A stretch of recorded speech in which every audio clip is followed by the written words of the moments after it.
Masalah pendengaran ialah kecacatan yang tidak boleh dilihat dengan mata kasar. Namun, ia boleh memberi impak yang sangat besar kepada seseorang remaja. Kajian menunjukkan dalam setiap 1,000 kelahiran bayi, seorang daripadanya dikesan mempunyai masalah pendengaran. Kebiasaannya, remaja boleh mengatasi masalah pendengaran yang dihadapi dengan lebih efisien berbanding dengan kanak-kanak kecil kerana mereka telah mempunyai bahasa dan skil sosial yang membolehkan mereka meneka atau mengagak maklumat-maklumat yang kurang jelas didengari. Pendidikan bagi golongan OKU tidak boleh dipandang remeh kerana golongan ini juga bakal menyumbang kepada pembangunan negara di masa akan datang. Oleh itu, Sekolah Kebangsaan Pendidikan Khas Jalan Pil menyediakan kemudahan pendidikan bagi golongan ini. Setelah 2 dekad kerjaya audiologi dan terapis pertuturan bertapak di Kementerian Kesihatan, kini terdapat 170 pegawai pemulihan pendengaran dan 105 pegawai pemulihan pertuturan berkhidmat di hospital-hospital kerajaan seluruh negara. Okey, video yang saya paparkan sebelum ni adalah mengenai isu semasa yang membincangkan berkaitan dengan masalah pendengaran kanak. Okey, tanpa membuang masa, kita terus kepada perbincangan kita yang lebih mendalam selepas ini. Let's go. Assalamualaikum semua. Seperti yang sedia maklum kawan-kawan, nama saya Muhammad Aizat bin Ulul Azmi, iaitu ketua kumpulan bagi kumpulan yang membentangkan mengenai masalah pendengaran kanak-kanak, dan ini adalah ahli kumpulan saya. Assalamualaikum, nama saya Nuratika binti Umar Anwar. Assalamualaikum, nama saya Islahiyah binti Lamri. Hai semua, nama saya Yurisha Jyoti. Okey, mari kita mulakan. Okey, sebelum kita pergi kepada topik yang lebih mendalam, okey, kita perlu tahu mengenai definisi pendengaran itu. Okey, definisi pendengaran ini adalah kanak-kanak atau orang dewasa yang pekak, iaitu seorang yang mempunyai tahap pendengaran yang teruk, terutamanya apabila saraf seserinya rosak dan berlaku sebelum ia boleh bertutur. Kedua, tahap pendengaran dibahagikan kepada 2, iaitu satu adalah pekak, yang kedua adalah separa pekak ataupun sukar untuk mendengar. Okey, untuk yang pekak, yang pertama, orang yang pekak ini adalah tidak dapat mendengar langsung walaupun menggunakan alat bantu mendengar. Maksudnya, dia walaupun orang yang pekak ini dia menggunakan alat bantu mendengar, tapi dia tidak akan boleh mendengar langsung sebab dia dah pekak. Okey, untuk yang kedua adalah separa pekak ataupun sukar untuk mendengar. Okey, untuk mereka yang separa pekak atau sukar untuk mendengar, mereka boleh mendengar sisa-sisa perbualan ataupun bunyi-bunyian di sekitarnya dan boleh mendengar dengan menggunakan alat bantu mendengar. Okey, untuk yang separa pekak dan sukar untuk mendengar ini, mereka pekak tapi mereka ada sisa-sisa yang boleh mendengar bunyi-bunyian ataupun perbualan orang tapi dengan bantuan alat bantu mendengar. Okey, 4 jenis kecacatan pendengaran. Okey, 1 adalah kehilangan pendengaran, 2 adalah kecacatan pendengaran ataupun pengamatan saraf deria, ketiga adalah cacat pendengaran pusat, dan keempat adalah cacat pendengaran psikogenik. Okey, kita pergi pada yang pertama. Okey, 1, kehilangan pendengaran. Okey, kehilangan pendengaran ini adalah getaran tidak boleh sampai ke bahagian dalam telinga disebabkan genggaman telinga tersumbat, luka pada genggaman telinga, dan ketiga adalah tidak mempunyai lubang pada telinga. Okey, kecacatan ini tidaklah tenat dan penggunaan alat pendengaran pengaliran tulang boleh memulihkan pendengaran yang rosak. Untuk jenis kecacatan yang kedua ialah kecacatan pendengaran pengamatan ataupun saraf deria. Okey, untuk yang kedua ini, saraf deria sudah tenat. Puncanya ialah disebabkan oleh kerosakan bahagian dalam telinga atau saraf telinga yang menghantar isyarat ke bahagian otak telah rosak. Maksudnya, saraf yang ada di dalam telinga itu telah rosak dan dia tidak boleh menghantar isyarat kepada otak. Ini untuk kecacatan kedua, untuk jenis kecacatan kedua lah. Okey, untuk yang ketiga adalah cacat pendengaran pusat. Okey, untuk cacat pendengaran pusat ini, organ berfungsi secara betul, tetapi sistem urat saraf utama tidak berfungsi dengan betul atau cedera. Maksudnya, organ di telinga ini berfungsi dengan betul, tapi saraf yang berada dalam telinga itu tidak berfungsi dengan betul ataupun cedera. Itu yang menyebabkan dia mempunyai masalah pendengaran. Okey, untuk yang keempat ini adalah cacat pendengaran psikogenik. Okey, untuk cacat pendengaran psikogenik ini, keadaan apabila organ-organ penerimaan termasuklah urat saraf utama berfungsi dengan baik, tetapi pengidapnya tidak boleh mendengar apa-apa kerana gangguan emosi. Okey, yang untuk yang keempat ni adalah dia lebih kepada gangguan emosi. So disebabkan gangguan emosi itu, sistem urat saraf dia yang baik itu mempunyai masalah kerana gangguan emosi dia. Sekarang kita pergi ke faktor-faktor terjadinya masalah pendengaran. Okey, faktor yang pertama adalah sejarah penyakit tersebut bermula daripada dalam keluarga ataupun paling mudah adalah keturunan. Okey, yang kedua ialah kekurangan bekalan oksigen ke bahagian otak yang teruk semasa proses kelahiran. Okey, yang ketiga ialah jangkitan kuman seperti congenital rubella ataupun congenital syphilis. Okey, yang keempat ialah jangkitan kuman pada lapisan dalam otak ataupun dalam kurungan ialah magnetis, penyakit magnetis. Okey, yang kelima ialah penggunaan ubat yang memberi kesan toksik kepada telinga seperti ubat penyakit barah, ubat untuk penyakit batuk kering. Maksudnya penggunaan ubat yang ada kesan toksik yang memberi kesan kepada telinga seperti ubat penyakit barah ataupun ubat penyakit batuk kering. Okey. Yang keenam ialah gegenar telinga telah pecah disebabkan selalu terdedah kepada bunyi bising seperti letupan bunga api, konsert rock yang kuat dan bunyi-bunyian yang bising seperti bunyi tukang besi mengetuk besi. Macam itulah. Okey, yang ketujuh ialah jangkitan kuman pada bahagian tengah telinga.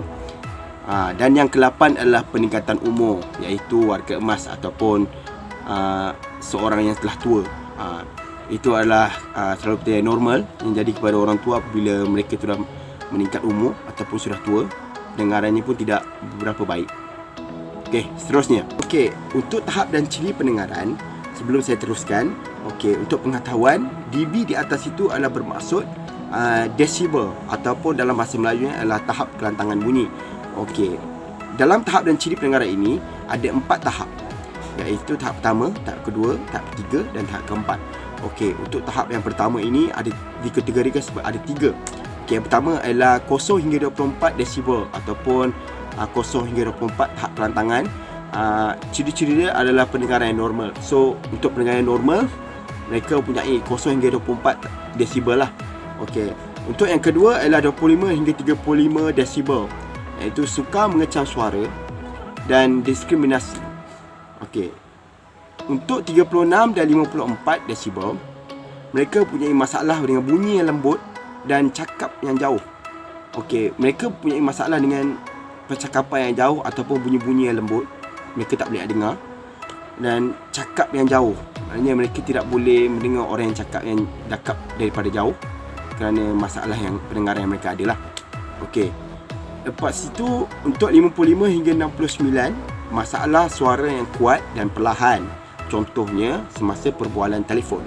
Okey, contoh yang di sini adalah mereka akan bercakap menggunakan suara yang kuat ataupun perlahan apabila mereka berbual di dalam telefon. Itu bermakna tahap kelantangan suara mereka, kelantangan bunyi itu mempunyai di tahap 55 hingga 69. Teruklah. Okey, untuk tahap yang ketiga adalah 70 hingga 79 desibel. Okey, dalam 70 hingga 79 desibel ini mereka boleh kenal vokal tapi masalah mengenai konsonan.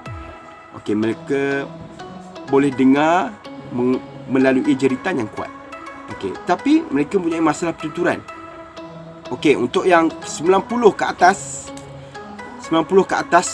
tahap kelantangan bunyi ini pekak, teruk dan mempunyai masalah bahasa dan pertuturan yang teruk.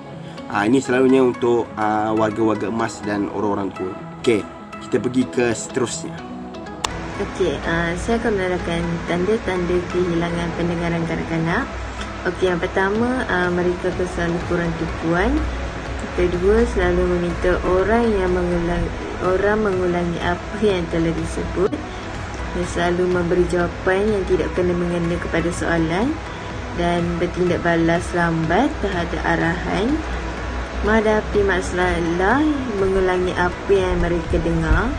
Menghadapi masalah, menentu ke arah bunyi. Dan selalu menghadapi masalah, telinga berair, selesema dan sakit tekak. Okey, yang seterusnya ialah ciri-ciri pelajar yang bermasalah dengan pendengaran. Yang pertama ialah perkembangan bahasa. Contohnya ialah belajar bahasa dengan melihat. Kedua, lemah dalam percakapan, bacaan, kefahaman dan penulisan. walaupun mereka menguasai bahasa isyarat dengan baik. Okey, yang kedua ialah perkembangan intelek. Perkembangan intelek ialah tanpa kecacatan lain. Intelek adalah normal, proses berfikir sama dengan individu biasa. Yang ketiga ialah perkembangan sosial, sangat bergantung kepada orang, sangat rapat sesama rakan sendiri, kurang matang, malu, lebih masalah emosi semasa remaja. Yang keempat ialah pencapaian akademik. Pencapaian akademik ini ialah pelajar yang mempunyai masalah pendengaran, mempunyai pencapaian akademik yang lebih baik dan amat lemah dalam bahasa kecuali matematik, seni lukis dan PJK. Okey, pengajaran pembelajaran pelajar bermasalah pendengaran, iaitu isyarat pertuturan, menggunakan pendekatan pembelajaran melalui auditory, visual, tekstual dan juga pendekatan lisan. Komunikasi seluruh digunakan secara meluas di sekolah. Dan bahasa isyarat, guna isyarat untuk mewakili kata-kata, idea dan konsep dan juga guna ikon untuk sampaikan makna. Okey, yang seterusnya ialah peranan ibu bapa dan peranan guru. Yang pertama, untuk peranan ibu bapa ialah ibu bapa boleh mendapatkan khidmat nasihat daripada pakar ideologi mengenai pemakaian dan penjagaan alat bantu pendengaran. Yang kedua ialah ibu bapa adalah individu yang berperanan utama dalam menguruskan persekitaran pembelajaran di rumah. Yang ketiga ialah penyertaan ibu bapa dalam intervensi awal di rumah berperanan memberi peneguhan positif terhadap tingkah laku anak di sekolah. Ibu bapa juga perlu ada hubungan baik dengan guru sebagai pendorong dan pemberi maklumat mengenai anak mereka dengan guru di sekolahnya. Yang terakhir untuk ibu bapa ialah kepada kanak-kanak mempunyai masalah pendengaran, perlulah mempunyai hubungan rapat dengan ibu bapa yang lain untuk berkongsi maklumat dan pengalaman. Okey, untuk peranan guru pula ialah guru-guru yang mengajar murid yang bermasalah pendengaran haruslah mendapatkan pendidikan formal dahulu dan memahami masalah pendengaran serta ciri-ciri kanak-kanak ini secara menyeluruh. Yang kedua, menggunakan komunikasi keseluruhan seperti isyarat, percakapan, bacaan bibir. Yang ketiga, madap pelajar semasa bercakap, memahami ekspresi muka pelajar, galakkan pelajar yang normal menerima pelajar bermasalah pendengaran, dan guru perlu bertanggungjawab untuk menyimpan rekod peribadi murid dan sentiasa mengemas kini supaya perkembangan murid dapat diperbaharui. Okey, peranan audiologis pula terlibat dalam pencegahan, pengenalpastian, penilaian dan pengurusan individu yang mengalami masalah pendengaran. Yang kedua, mendiagnosis dan mengenalpasti masalah pendengaran pada kanak-kanak dan setiap peringkat umur. Ketiga, membekalkan terapi pendengaran serta membekalkan sepenuhnya perkhidmatan pemulihan pendengaran di sekolah-sekolah awam kerajaan maupun swasta bagi semua tahap pendidikan. Yang keempat, memberikan nasihat dalam pemilihan sistem amplifikasi bilik darjah untuk murid-murid bermasalah pendengaran. Ini meliputi alat bantu pendengaran peribadi dan sistem FM. Memberi pendidikan kepada ibu bapa mengenai masalah pendengaran dari segi mendengar, bertutur dan menggunakan bahasa, dan juga memberikan nasihat dalam pemilihan sistem amplifikasi dalam bilik darjah meliputi alat bantuan pendengaran peribadi dan sistem FM. Dan yang terakhir, merujuk kes-kes tertentu kepada pakar telinga, hidung dan tekak, psikologi, pakar kanak-kanak, terapi pertuturan dan sebagainya. Okey, di sini saya ingin menerangkan tentang langkah-langkah pencegahan masalah pendengaran. Okey, langkah pencegahan boleh bermula sejak selepas dan sebelum kelahiran bayi. Okey, yang pertama, rawatan imunisasi. Rawatan imunisasi ini diberikan kepada golongan remaja dan wanita. Suntikan imunisasi rubella dapat mengelakkan daripada jangkitan rubella yang menyerang ibu mengandung 3 bulan pertama. Okey, langkah kedua pula ialah pengambilan darah dan alkohol yang berlebihan menyumbang terjadinya masalah kehilangan pendengaran selepas lahir. Okey, yang ketiga pula ialah faktor keadaan fizikal dan alam sekitar. Keadaan persekitaran yang boleh mengakibatkan masalah pekakan yang serius, contohnya apabila seseorang itu mengalami kemalangan yang boleh merosakkan telinga untuk mereka mendengar, atau bunyi-bunyian yang sangat kuat, contohnya memakai earphone terlalu lama dan membuka volume yang sangat kuat. Okey, yang seterusnya ialah pendedahan berterusan kepada bahan-bahan kimia yang berbahaya dapat meningkatkan terjadinya masalah pendengaran kepada anak mereka. Okey, ini seterusnya ialah penggunaan pamblem di dalam penghasilan pensel dan cat air, juga dalam penghasilan barang mainan kanak-kanak. Okey, seterusnya saya ingin menerangkan tentang pengurusan dan rawatan. Okey, pengurusan dan rawatan dia terbahagi kepada dua, iaitu jenis konduktif dan jenis sensori neural. Okey, jenis konduktif, kecacatan jenis ini boleh dirawat menggunakan rawatan ubat dan pembedahan. Okey, pengurusan yang pertama ialah tahi telinga atau kotoran yang sumbat. Boleh dirawat dengan cara membuang kotoran tersebut. Okey, yang kedua pula ialah pengurusan jangkitan kuman pada bahagian rongga tengah telinga. Rawatan boleh mengubat dan membuat pembedahan. Okey, yang ketiga pula ialah otosklerosis. Okey, rawatan dia boleh membuat pembedahan pada telinga. Okey, menggunakan alat bantuan pendengaran jika kaedah ubat dan pembedahan bukan pilihan. Okey, jenis sensori neural pula ialah kecacatan jenis ini melibatkan kehilangan pendengaran yang kekal dan tidak dapat dipulihkan dengan menggunakan ubat atau pembedahan. Okey, sensor ini dia tak boleh menggunakan ubat atau pembedahan. Dia lain daripada jenis konduktif. Konduktif ni boleh dirawat menggunakan ubat dan membuat pembedahan kepada beliau yang mempunyai masalah pendengaran. Okey, kaedah menguatkan upaya pendengaran masalah ini. Yang pertama, menggunakan alat bantuan pendengaran yang sempurna dan yang baik.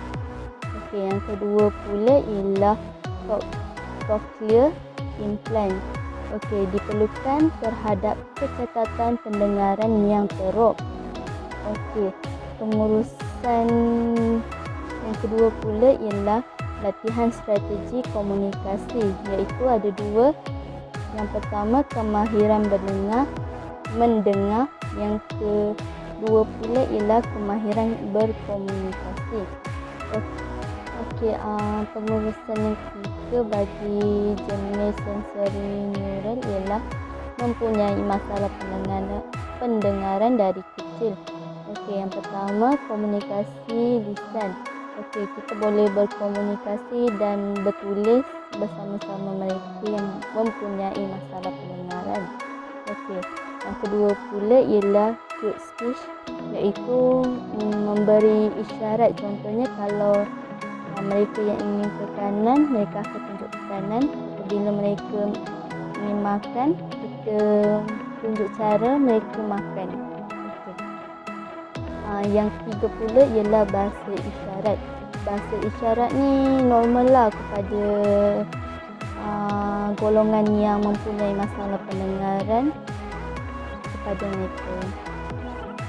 Okey, di sini pula saya ingin menjelaskan tentang jenis-jenis alat bantuan masalah pendengaran. Okey, alat bantuan masalah pendengaran ni mempunyai 6 jenis. Yang pertama ialah dipasang pada telinga, iaitu open ear fitting. Okey, alat bantu pendengaran yang kecil disambungkan dengan wayar nipis dan penerimaan yang mengarahkan bunyi ke dalam telinga. Okey, ciri-ciri alat tersebut ialah selesa dan kecil. Yang kedua pula ialah bunyi yang lebih semula jadi dan kurang tersumbat. Yang ketiga, penampilan yang bergaya dan berwarna-warni. Yang keempat pula ialah sesuai untuk masalah pendengaran, tahap ringan dan sederhana. Okey, alat bantuan yang kedua pula ialah bernama behind the ear, iaitu di belakang telinga. Okey, alat pendengaran ini berbentuk melengkung dan diletakkan di belakang setiap telinga. Bunyi disampaikan melalui tiup ke dalam saluran telinga. Okey, ciri-ciri alat tersebut ialah yang pertama, amplifikasi yang tinggi untuk membantu masalah pendengaran tahap ringan hingga tahap yang sangat teruk. Okey, yang kedua pula ialah saiz lebih besar dan mudah digunakan, terutamanya bagi mereka yang menghadapi kesukaran mengendalikan objek kecil. Okey, yang ketiga pula ialah jangka hayat bateri lebih lama. Okey, alat bantu pendengaran yang ketiga pula ialah dalam telinga atau dalam saluran telinga, iaitu dipanggil in the ear or in the canal. Okey, alat bantu ni dibuat dengan acuan telinga khas dan dipasang dengan selesa di bahagian luar telinga atau saluran telinga. Okey, ciri-ciri alat tersebut ialah yang pertama, menghalakan bunyi secara terus ke dalam telinga untuk memastikan prestasi yang optimum. Yang kedua pula ialah selamat dan selesa di bahagian luar telinga. Yang ketiga, mudah dikendalikan. Yang keempat, sesuai untuk masalah pendengaran tahap sederhana ke tahap yang teruk. Okey, alat bantuan pendengaran yang keempat pula ialah dalam saluran telinga sepenuhnya, iaitu dipanggil completely in canal. Okey, alat bantuan pendengaran kecil yang diletakkan dalam saluran telinga yang membolehkan bunyi terus masuk ke dalam telinga. Okey, ciri alat tersebut ialah tersembunyi sesuai untuk pelanggan yang mementingkan penampilan. Yang kedua pula ialah simulasi cara bunyi masuk ke dalam telinga, memberikan kualiti bunyi yang lebih semula jadi, sound quality. Okey, seterusnya ialah sesuai untuk masalah pendengaran tahap ringan dan sederhana dan teruk. Alat bantuan pendengaran yang kelima pula ialah B&D Messenger. Okey, alat ini berfungsi seperti telefon bimbit. Alat ini menterjemahkan braille kepada teks dan menterjemahkan melalui SMS kepada pengguna biasa melalui komputer dan internet.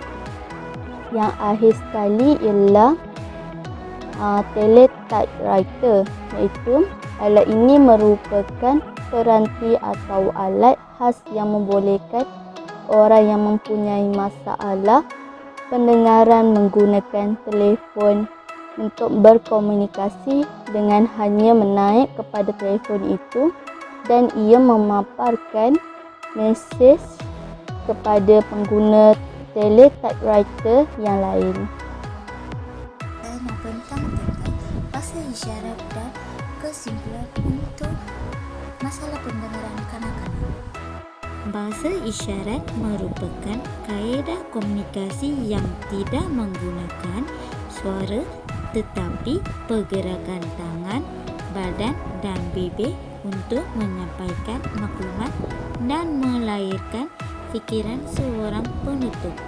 Bahasa isyarat berkembang di kalangan komuniti peka dan juga digunakan oleh saudara mara penutur peka serta juru bahasa isyarat.